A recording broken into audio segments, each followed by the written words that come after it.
Nando!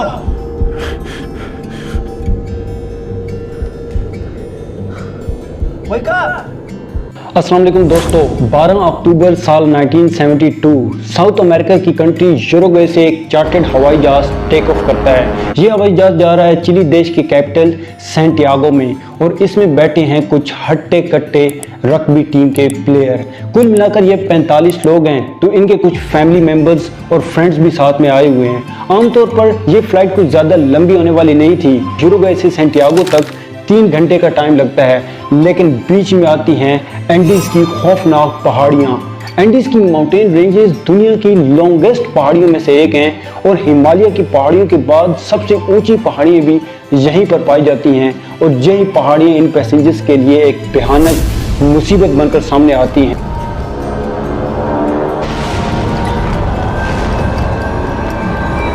अक्टूबर के उस दिन पहाड़ियों में बहुत तेज तूफान आ जाता है और पायलट डिसाइड करते हैं कि वो एक दिन के लिए जहाज को रास्ते में ही लैंड करा देंगे।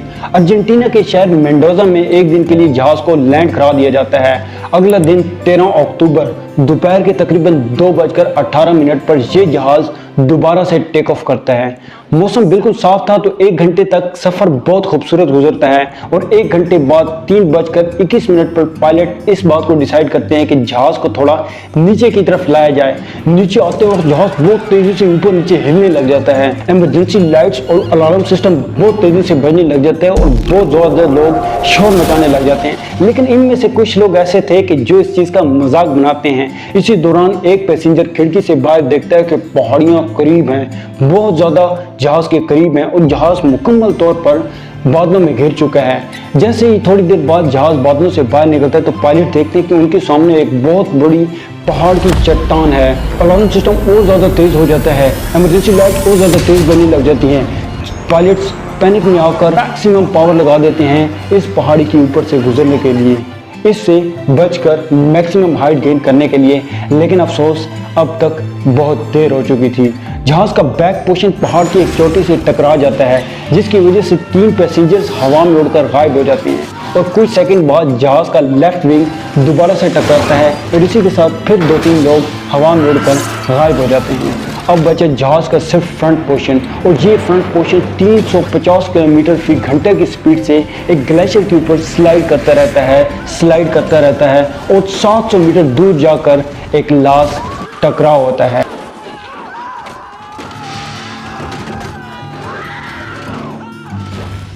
और इस टकराव में जहाज की फ्रंट साइड बिल्कुल तबाह हो जाती है और दोनों पायलट्स इमीडिएटली मारे जाते हैं। अब ये जहाज 3570 मीटर की हाइट पर अनजान हालत में पड़ा हुआ है, तबाह हालत में पड़ा हुआ है। कोई शख्स नहीं जानता कि ये जहाज कहाँ पर है और इन लोगों को नहीं पता था कि ये किस किस्म की मुसीबत में फंस चुके हैं। लेकिन हैरानी की बात तो ये है कि 45 में से 33 पैसेंजर अभी भी जिंदा हैं, लेकिन मुसीबत यह है कि इनमें से बहुत से लोग जख्मी हैं, कुछ लोग बेहोश हैं और इनमें से एक शख्स तो स्कल फ्रैक्चर की वजह से कोमा में है। यह है दोस्तों दिल दहला देने वाली कहानी यूरुग्वेन एयरफोर्स फ्लाइट 571 की। आइए जानते हैं इस वीडियो में दोस्तों। An old transport plane crashed in the Andes Mountains. 45 persons were aboard, given up for dead. Survival fascinates people. All of the passengers were given up for dead. It became known as the miracle of the Andes. दोस्तों 13 अक्टूबर इस crash के बाद 2 passenger ऐसे थे जिन्हें ज्यादा चोट नहीं लगी थी। इनमें से एक थे रोबर्टो कनेसा और दूसरे थे गुस्तावो जर्बिनो। ये दोनों मेडिकल के स्टूडेंट थे, तो ये दोनों फौरी तौर पर काम पर लग जाते हैं। ये लोगों की मदद करने लग जाते हैं, ये जख्मियों को ट्रीट करने की कोशिश करते हैं। लेकिन कुछ लोग ऐसे थे जो कि बहुत ज्यादा जख्मी थे। इनमें से एक थे 23 साल के नैंडो पराडो, जो कि स्कल फ्रैक्चर की वजह से अब कोमा में थे। दूसरी तरफ चिलियन एयरफोर्स और रेस्क्यू को नोटिफिकेशन पहुंच चुका था। फौरी तौर पर 4 हेलीकॉप्टर्स को तैनात किया जाता है इन सर्वाइवर्स को ढूंढने के लिए। वो सुबह से लेकर शाम तक इन सर्वाइवर्स को ढूंढने की कोशिश करते हैं, लेकिन अनफॉर्चुनेटली वो इन्हें नहीं ढूंढ पाते। असल में प्रॉब्लम ये थी कि ये जहाज व्हाइट कलर का था और जिस जगह पर ये जहाज गिरा था उस जगह पर व्हाइट स्नो और आइस मौजूद थी, तो इस जहाज को ढूंढ पाना बहुत मुश्किल था, तकरीबन नामुमकिन था। दोस्तों 13 अक्टूबर की उस रात सर्वाइवर इस उम्मीद में थे कि अगर वो किसी तरीके से एक रात यहाँ पर सर्वाइव कर गए तो सुबह उन्हें कोई ना कोई ढूंढ लेगा। लेकिन अनफॉर्चुनेटली 5 सर्वाइवर इस रात को सर्वाइव नहीं कर पाते और 5 लोग मारे जाते हैं। अब हमारा नंबर 33 से गिरकर 28 पर आ गया, 28 सर्वाइवर बच गए हैं। दोस्तों अगले दिन 14 अक्टूबर साल 1972 अर्जेंटीना, यूरुग्वे और चिली से 11 अलग-अलग जहाज़ों को भेजा जाता है इनको रेस्क्यू करने के लिए, लेकिन अनफॉर्चुनेटली पूरा दिन ढूंढने के बाद भी ये इन्हें नहीं ढूंढ पाते हैं। उसी टाइम पे ये सर्वाइवर जहाज की छत पर SOS लिखने की कोशिश करते हैं, लेकिन इनके पास इतनी लिपस्टिक नहीं होती जिसकी यूज करके ये SOS को कंप्लीट लिख सकें। तो ये फौरी तौर पर लगेज के सामान और बैगों से एक बड़ा सा क्रॉस बनाने की कोशिश करते हैं ताकि जो भी आए हमें देख ले और हमारी मदद करें। और उस दिन एक नहीं, दो नहीं, बल्कि पूरे 4 जहाज इनके ऊपर से गुजरते हैं और ये लोग सामान को ऊपर की तरफ फेंकते हैं, हाथों को हिलाते हैं, चीखें मारते हैं कि कोई ना कोई हमें देख ले, लेकिन अनफॉर्चुनेटली उनको मदद नहीं मिलनी थी। अगला दिन भी इसी उम्मीद में गुजर जाता है। अगला दिन आता है दोस्तों 16 अक्टूबर साल 1972। इस क्रैश के 3 दिन बाद नैंडो पराडो अपनी कोमा से जाग उठते हैं। जैसे वो जागते हैं तो वो देखते हैं कि उनकी वालिदा इस क्रैश को सरवाइव नहीं कर पाई और उनकी 19 साल की बहन बहुत सख्त इंजर्ड है। और नैंडो अपनी बहन की मदद करने की पूरी कोशिश करता है, वो उसे ट्रीटमेंट करने की कोशिश करता है, वो उसे पानी लाकर देता है, खाना लाकर देता है, उसको गर्म करने की कोशिश करता है, लेकिन घर गुजरते हुए दिन हालत बहुत ज़्यादा ख़राब होती जा रही थी। पानी की कमी, इतनी ज़्यादा हाई एल्टीट्यूड पे ऑक्सीजन की कमी, खाने की कमी और -30 डिग्री के टेम्परेचर पर सर्वाइव करना बहुत मुश्किल था। और 8 दिन बाद इस क्रैश के उसकी बहन भी इस क्रैश को सरवाइव नहीं कर पाती और वो भी मर जाती है। 21 अक्टूबर साल 1972 इस क्रैश के 8 दिन बाद रेस्क्यू टीम और एयरफोर्स अपने हाथ खड़े कर देती है और ऑफिशियली रेस्क्यू टीम को बंद कर दिया जाता है और जितने लोग भी इस क्रैश में शामिल थे उन सबको मुर्दा कंसिडर कर दिया जाता है और ये न्यूज़ की हेडलाइन बन जाती है। इसी टाइम पर एक सर्वाइवर रॉय हैरली को एक ट्रांसमीटर मिलता है जहाज के अंदर से और वो इस ट्रांसमीटर को ऑन करने की कोशिश करता है कि अगर ये चल गया तो हमें मदद मिलेगी। वो बहुत बड़ा सा एंटीना प्रोवाइड करता है और आखिरकार वो ट्रांसमीटर काम करने लग जाता है। लेकिन यहाँ पर एक बहुत बड़ा प्रॉब्लम था कि ये ट्रांसमीटर सिर्फ 1 वे कम्युनिकेट कर सकता था। ये लोग अपना कोई भी मैसेज बाहर की दुनिया तक नहीं पहुँचा सकते थे। ये सिर्फ वही खबर सुन सकते थे जो कि बाहर से आए, ये अपने कोई मैसेज नहीं भेज सकते थे। जैसे ये ट्रांसमीटर को ऑन करते हैं तो रॉय हैरली ये सुनता है कि रेस्क्यू ऑपरेशन को मुकम्मल तौर पर बंद कर दिया गया है और इन लोगों को मुर्दा कंसिडर कर दिया गया है। उसके पैरों के अंदर से जमीन निकल जाती है, इन लोगों का दिल बैठ जाता है और बहुत से लोग रोने लगते हैं और कुछ लोग अल्लाह ताला से दुआ करने लगते हैं कि या अल्लाह हमें किसी न किसी तरीके से बचा ले।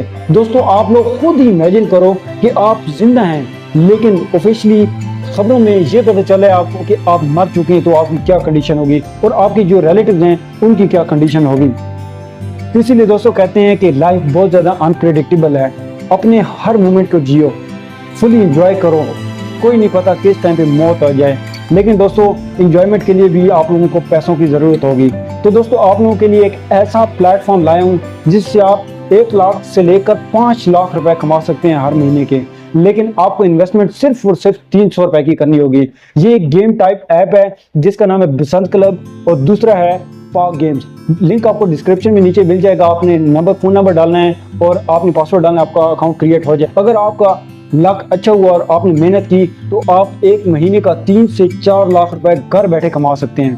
तो जल्दी से डिस्क्रिप्शन में जाएं, लिंक ओपन करें, अकाउंट बनाएं और अपना लक आजमाएं। चलो वापस आते हैं अपनी वीडियो पे। दोस्तों इनमें से एक शख्स ऐसा था जो बिल्कुल रिएक्ट नहीं किया इस खबर को सुनने के बाद, और इसका नाम था नैंडो पराडो। पराडो एक वाहिद शख्स था जो ज्यादा रिएक्ट नहीं करता इस खबर को सुनने के बाद, क्योंकि पराडो के दिमाग में कुछ और ही प्लान बन रहा था।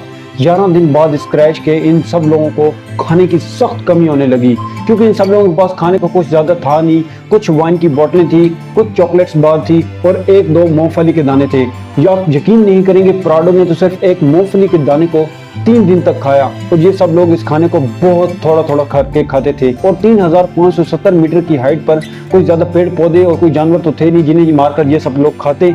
तो ये लोग कुछ ऐसा करते हैं जिसको सुनने के बाद लिटरली आप लोगों के रोंगटे खड़े हो जाएंगे।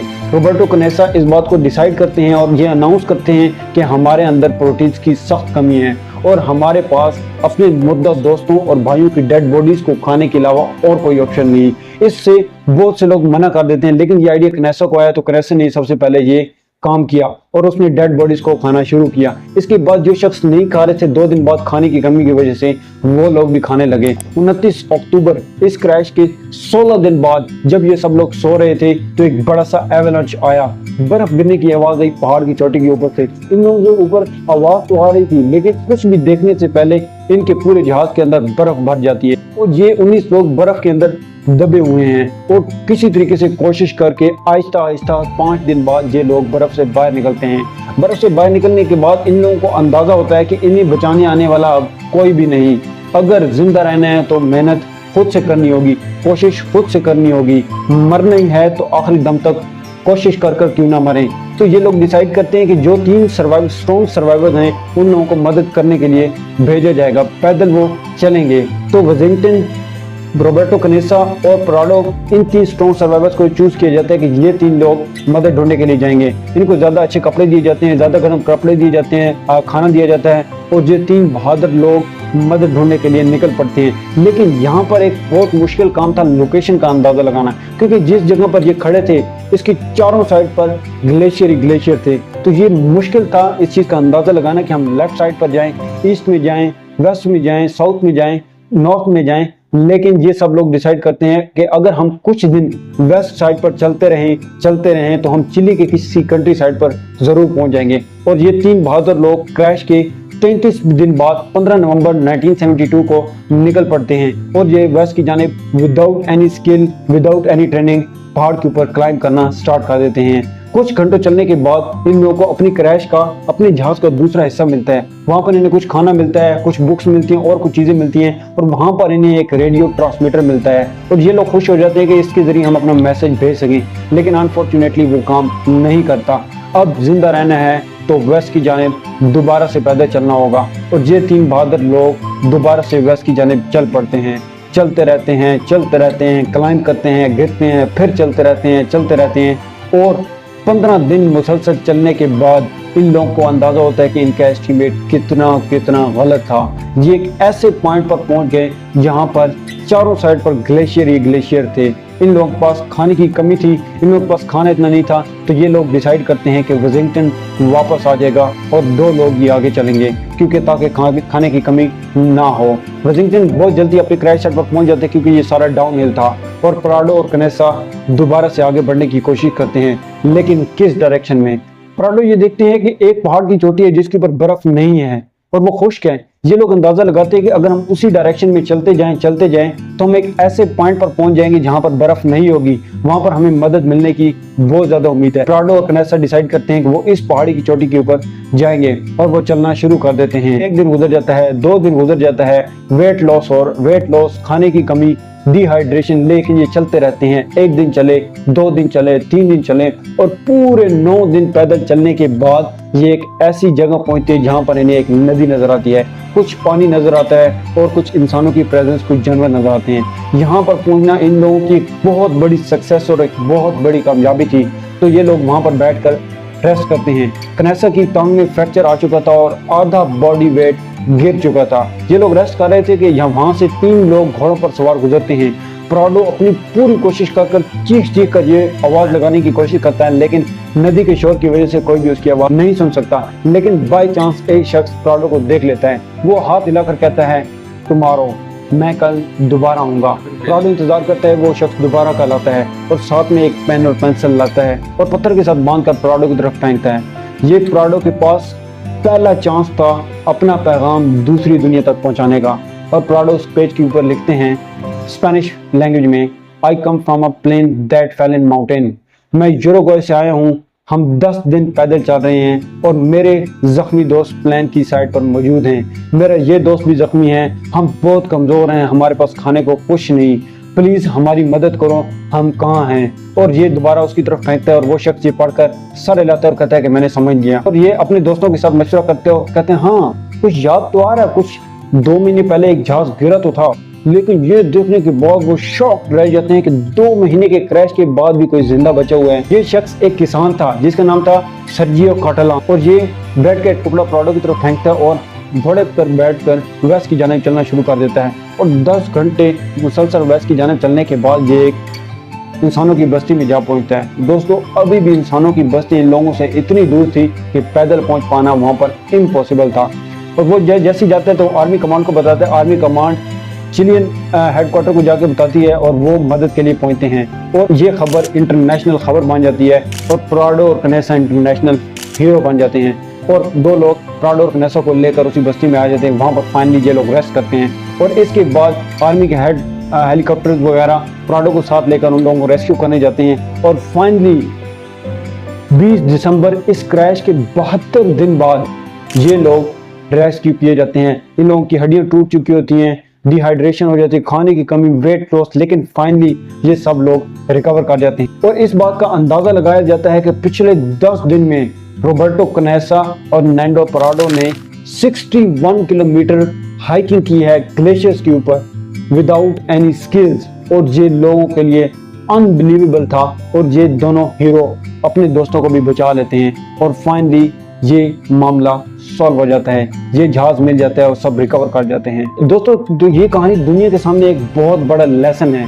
उम्मीद को लेकर कि अगर आपने कुछ ठान ली कुछ करने की तो चाहे -30 डिग्री का टेम्परेचर हो या 50 डिग्री की गर्मी, आप वो चीज़ हासिल कर सकते हैं जो आपने अपने ख्वाबों में भी नहीं सोची होगी। अगर आपके अंदर इंसानियत है और आपके अंदर सब्र है तो बहुत शुक्रिया दोस्तों वीडियो को कंप्लीट देखने का। अगर आपको वीडियो पसंद आई तो मैं इस तरह की और वीडियोस को क्रिएट